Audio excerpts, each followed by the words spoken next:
Okay, so by the year 2050, it's going to be the case that about half the population will have Alzheimer's disease. Half the population over the age of 80 will have Alzheimer's disease. And and of those over 80, another 3 million are going to have Parkinson's disease. And so what this calls for is research and new treatment options. And on the front lines of those is our next speaker. Please welcome Dr. Gregory Petsko. Do you have a clicker? Well, thank you very much. This is my grandson. He was 1 year old when this picture was taken.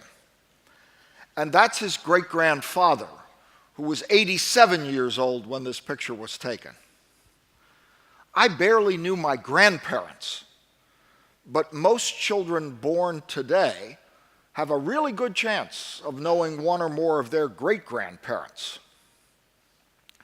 When my grandson was born, the world looked like this, where in blue are those countries where more than 20% of the population is over the age of 65. But when my grandson is 40, the world he'll live in will look like this. And this is why it's happening. Since the early 1800s, the life expectancy of a human being on this planet has been increasing steadily with no sign of slowing down. During the 20 minutes you spend listening to me, your life expectancy will increase by more than 72 seconds. You're welcome. Now watch what happens as a consequence. Each of these circles is a country. You can see the coding here. These are the number of children a fertile woman has on average, and this is the life expectancy. In the 1800s, most women had 4 or 5 children, and the life expectancy was around 40 to 50. But as public health came in, watch what starts to happen. The number of children declines per woman as the life expectancy increases. China's starting to move now, and there's India. And as we get into the mid to late 1900s, antibiotics and so forth are working pretty well. Look at what's going on. And now only Africa with AIDS is down here. Everything else is with around 2 children per woman, and the life expectancy in the 70s or 80s. And there's no going back from that. So we can say with some certainty that the world has reached peak children. About 2 children per woman on average is what the world is going to have. And that allows us, in a way that's never been possible before, to project the population distribution for the next 50 to 100 years. And what it tells us is that the world is getting older fast.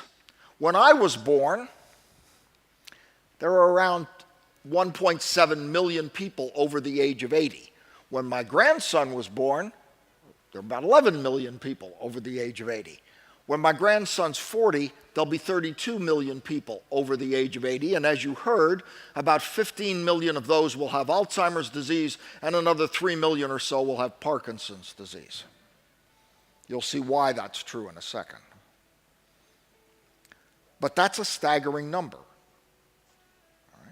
The fastest growing demographic group in the United States are people 80 years of age and older. As a result, look at what's happened to the standard population pyramid. For 10,000 years, we've had a population distribution with a lot of healthy young people working to support the medical and other needs of a very small number of older, very sick people. But by the time my grandson's 40, that pyramid will be gone. And I can think of only a couple of things that are going to help if you have a situation where you don't have enough young people to support a large number of old people. One would be global thermonuclear war, and another would be worldwide plague. But we probably won't be that lucky. So the alternative, as I see it, you never can have a good worldwide plague when you need one. But there is another possibility, of course. If these people are healthy and productive, then the problem is solved. And that's the trick. And that's what I'm going to tell you about. The problem with living longer, of course, is that age is a risk for just about everything bad that can happen to you, with the possible exception of your 401k and the last few years, how well is that done? And what you can see is that as you get over the age of 60, your risk for getting Alzheimer's or Parkinson's disease rises exponentially. 64. You were wondering how old I am. So let's look at some real numbers. By 2050, there'll be 15 million people in the United States with Alzheimer's disease. That's more than the population of New York, Los Angeles, Chicago, and Houston today put together. By the end of the century, worldwide, there'll be 300 million people with Alzheimer's disease. That's the population of the United States today. The cost by the middle of the century in the US alone of this one disease will be $1 trillion a year. Gross domestic product's only $13 trillion a year. So that means basically we'll be bankrupt. This is global warming with a difference. Global warming is one of those situations where we're not quite sure when the problem is going to get incredibly serious. Here, we know we've only got about 40 years to solve this problem, or we've all had it.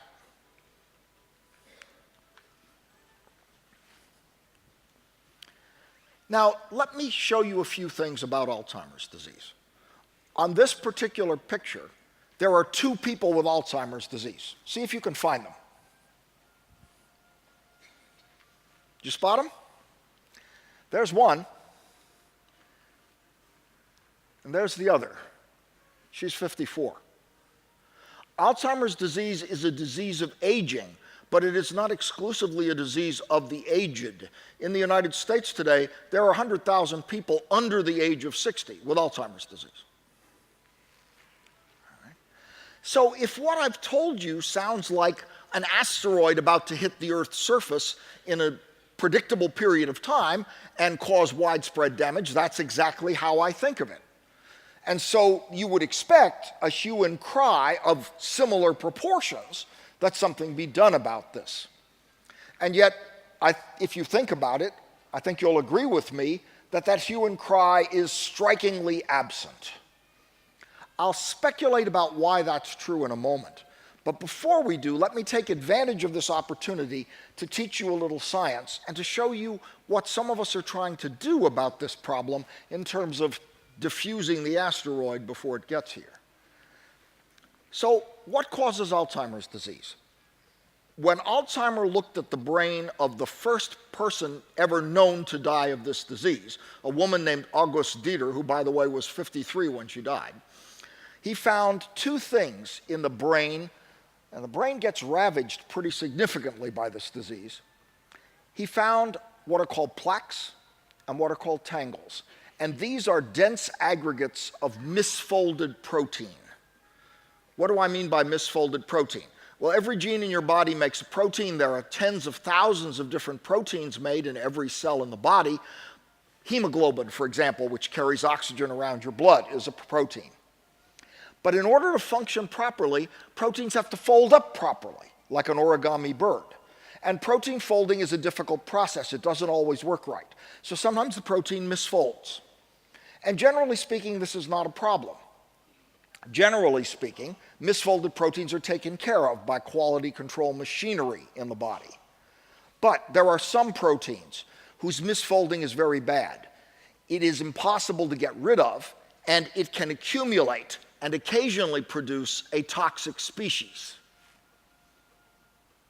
And that's what happens with Alzheimer's disease. The neurons of the brain are a jungle of complexity. There are about 1,000 connections made by every nerve cell in your brain. So the wiring diagram of this is far too complicated to show.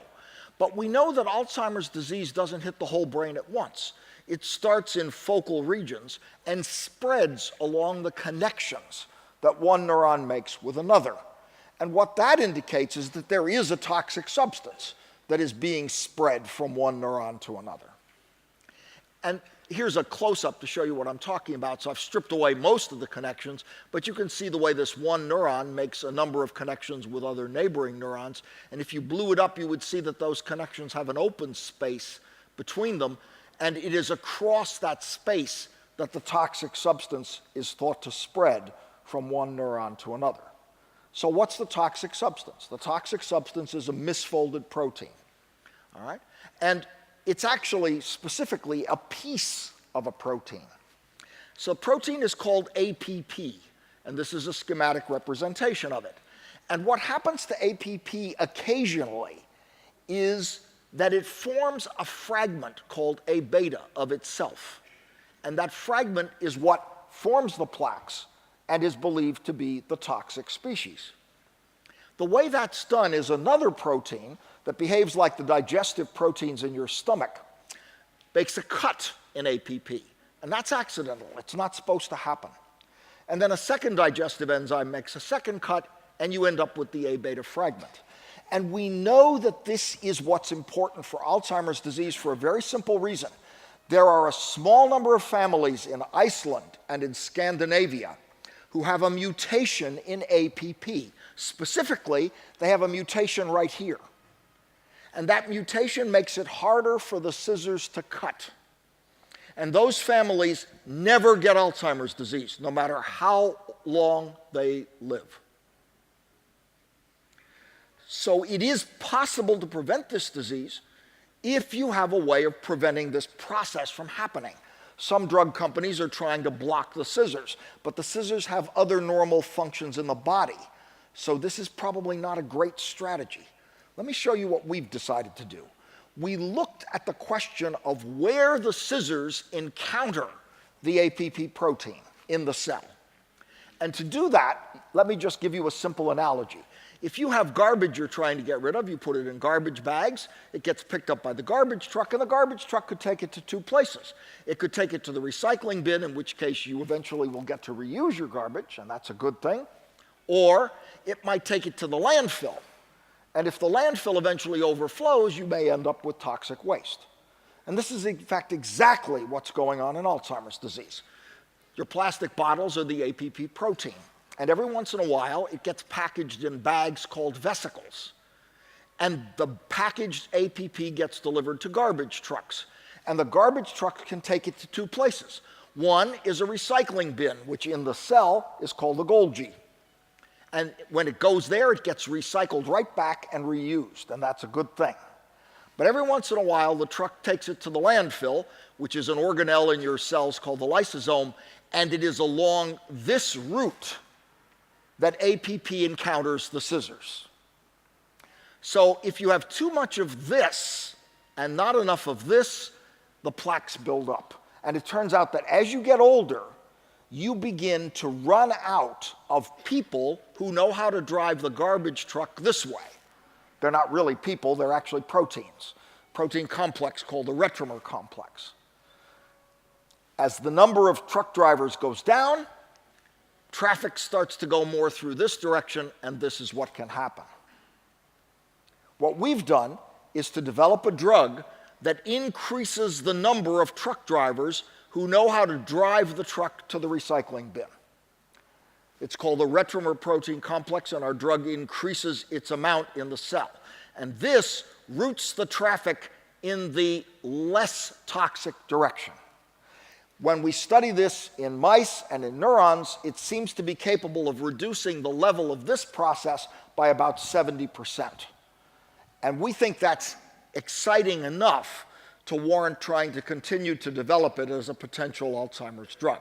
There are other strategies that other people are pursuing, and they're probably equally valid, but this is one I like because it doesn't involve messing around with any cellular pathway.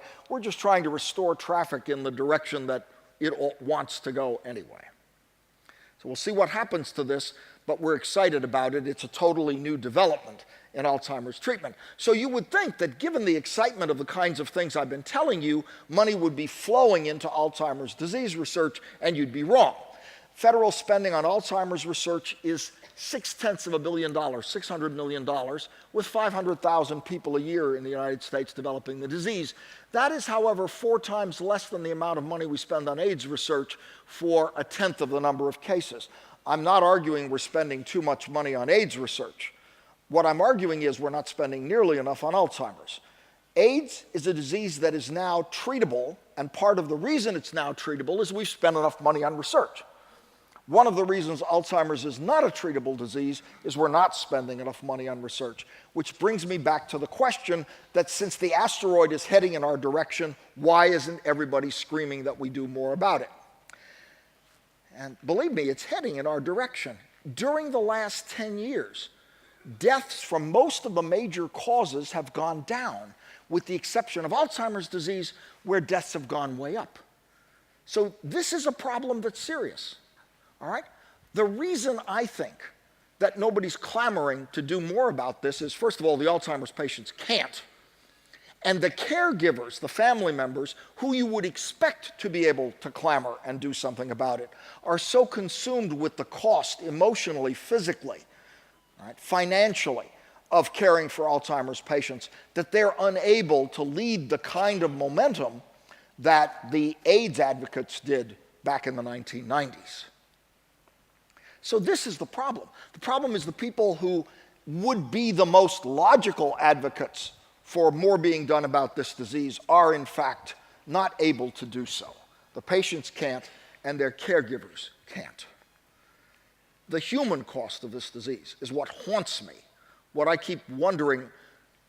If there will be 15 million people with Alzheimer's disease in the United States by 2050, there'll be 45 million caregivers, and every family in the US will be affected by this problem. Now look, I don't want to leave you with a totally bleak picture. I thought I'd end up with something at least a little optimistic. While you're waiting for all these problems to get solved, there are things you can do today. So if you want to lower your risk for, say, Parkinson's disease, which is related, people with Alzheimer's have more of a chance of getting Parkinson's and vice versa, then one thing you can do is caffeine. Caffeine is protective somewhat against Parkinson's disease. Nobody knows why. So go to Starbucks, pay the $50. Right. You can avoid head injuries. Head injuries lead to Parkinson's disease. They also lead to dementia. Ask the National Football League if you don't think that's true. All right. And don't get the avian flu. Turns out the avian flu can lead to brain inflammation, which can lead to Parkinson's disease. So for those of you who are planning on getting the avian flu, now you know better. For Alzheimer's disease, we know that omega-3 fatty acids do have somewhat of a protective effect. The reasons are complex, but they do make some biochemical sense. You do want to keep your blood pressure down.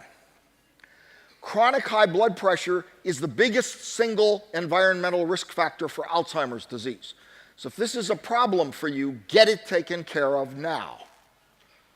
All right? You do want to stay mentally stimulated. The brain is like a muscle. You use it, it gets better. You don't use it, it tends to atrophy. But hey, you're here at the Up Experience, so you got that covered for today. After today, you're on your own. Right? You want to exercise regularly. There is no way that exercise is bad. Exercise is good for all kinds of things. Turns out this is one of the things it's good for. And let me urge you to do 2 more things. The first thing I want to urge you to do is to get the word out. The caregivers can't, the patients can't, you can. Get the word out. This is an asteroid coming, and it has to be taken care of. And the other thing I want you to do is to wish me luck, because the clock is ticking for all of our grandchildren. Thank you.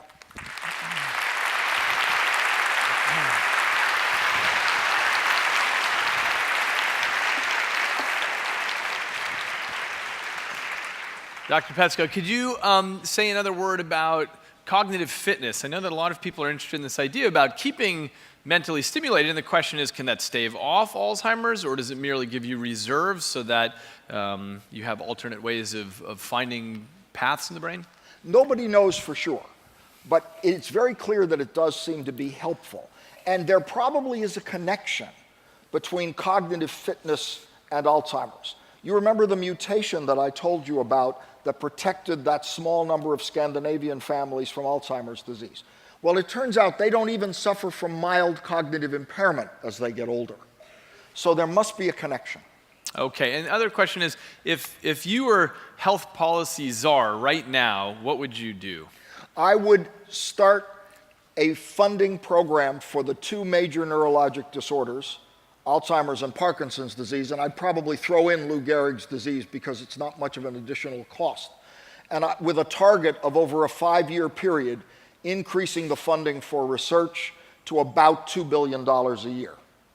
Okay? And I think if you had that much money flowing into this area, you would get enough intelligent, creative people interested in doing this research to make a difference. Great. Thank you so much for your work.